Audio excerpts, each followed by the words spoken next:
বিরিয়ানি খেতে ভালোবাসে না এমন কোনো মানুষ আছেন নাকি? আমার চোখে ধরা পড়ে না। আমার কাছে বিরিয়ানি মানে না না, কথাই বলবো না, চলো একটা গান দিয়ে বোঝাই।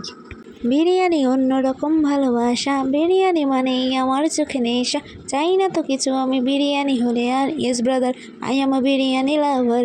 না না, আমার এই বেসুরো গলার গান শুনে তোমরা কোথায় যাচ্ছ? চলো তোমরা চটজলদি দেখে নাও কীভাবে আজকে চিকেন বিরিয়ানি বানিয়ে ফেললাম, খুব সহজেই আর খুব কম সময়ে। আজকের পুরো রেসিপিটাই বানিয়েছে আমার বর। তো প্রথমেই আমি মশলার মধ্যে নিয়ে নিয়েছি আদা বাটা, জিরে বাটা, শুকনো লঙ্কা বাটা, বিরিয়ানি মশলা, গোলাপ জল, কেওড়া জল আর মিঠা আতর। মশলাগুলো আমি চিকেনে ইউজ করব। আর সাথে নিয়েছি শাহজিরে, তেজপাতা, গোটা গরম মশলা, জয়িত্রী, জায়ফল, এগুলো আমি ইউজ করব রাইসে। প্রথমেই আমরা বসে বললাম চিকেনটাকে ম্যারিনেট করতে। মনে রাখতে হবে যত বেশি চিকেন ম্যারিনেট করা থাকবে মাংসের টেস্ট তত বেশিই আসবে। আমরা মোটামুটি 1 ঘন্টা মতো রেখেছিলাম, তোমরা যদি পারো আরও বেশি রাখতে পারো, তাহলে মাংসটা আরও বেশি সফট হবে। তো ম্যারিনেট করার জন্য আমরা প্রথমে দিয়ে দিলাম রসুন বাটা, জিরে বাটা, শুকনো লঙ্কা বাটা, পেঁয়াজ বাটা, আদা বাটা। চিকেনের পরিমাণ মতো মশলাগুলো নিয়ে নিতে হবে। আমার যেহেতু এখানে 2 কিলো মতো চিকেন রয়েছে, তাই আমি ওই ছোটো ছোটো বাটিতে করে মশলাগুলো নিয়েছি। এবার তোমাদের বেশি হলে চিকেনের পরিমাণ, মশলার পরিমাণ বাড়িয়ে দেবে। তারপরে দিয়ে দিলাম টক দই। টক দই দিলে চিকেনের টেস্টটা দ্বিগুণ বেড়ে যায়। আমি যখন নর্মাল মাংস রান্না করি তখনও টক দই দেওয়ার চেষ্টা করি।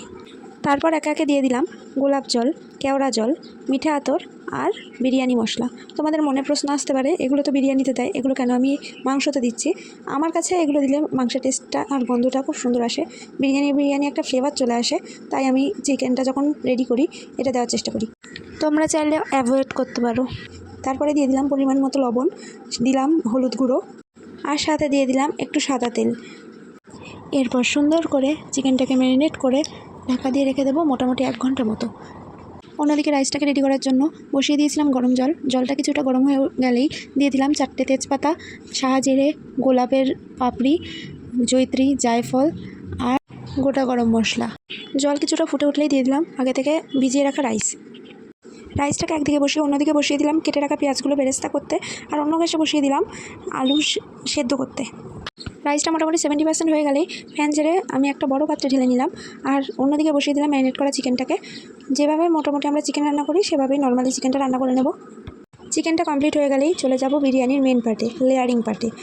প্রথমেই আমি লেয়ার হিসেবে দিয়ে দিলাম ঘিটা দিয়ে পুরো পাত্রটা সুন্দর করে মাখিয়ে নিলাম। তারপরে ঢেলে দিলাম রাইস, তার উপরে দিয়ে দিলাম মাংসের একটা লেয়ার। তারপর একে একে দিয়ে দেবো গোলাপ জল, কেওড়া জল, মিঠা আতর, বিরিয়ানি মশলা আর পেঁয়াজের বেরেস্তা। বলে রাখি আমি কিন্তু এখানে কেশর দেওয়া দুধও ব্যবহার করেছিলাম, কিন্তু সেটা আর ভিডিও করা হয়নি। প্রথমে আমি দুধটা কিছুটা গরম করে তার মধ্যে কেশর দিয়ে দিয়েছিলাম, মোটামুটি 15 মিনিট ভিজিয়ে রেখেছিলাম।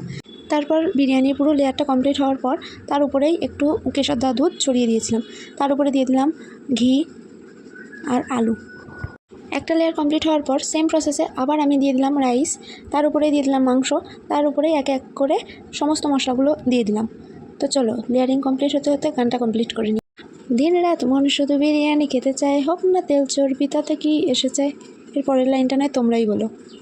আমরা মোট 3টে লেয়ার করেছি, তোমাদের যদি রাইস বেশি হয় তাহলে বেশি লেয়ার করতে পারো। লেয়ারগুলো কমপ্লিট করে হাঁড়ির ঢাকনাটা খুব সুন্দরভাবে ঢেকে দিলাম যাতে কোনোভাবেই হাওয়া না ঢুকতে পারে। তারপরেই বসিয়ে দিলাম 10 মিনিটের জন্য দমে। বিরিয়ানির মেন প্রসেসটাই হয় কিন্তু দমের মধ্যে, যত সুন্দর দম দেওয়া হবে তত সুন্দর বিরিয়ানির টেস্ট বাড়বে। ব্যাস এভাবেই তৈরি হয়ে গেল বরের হাতের গরমাগরম চিকেন বিরিয়ানি। তোমরা অবশ্যই একবার চেষ্টা করে দেখো, টেস্ট অসাধারণ হবে।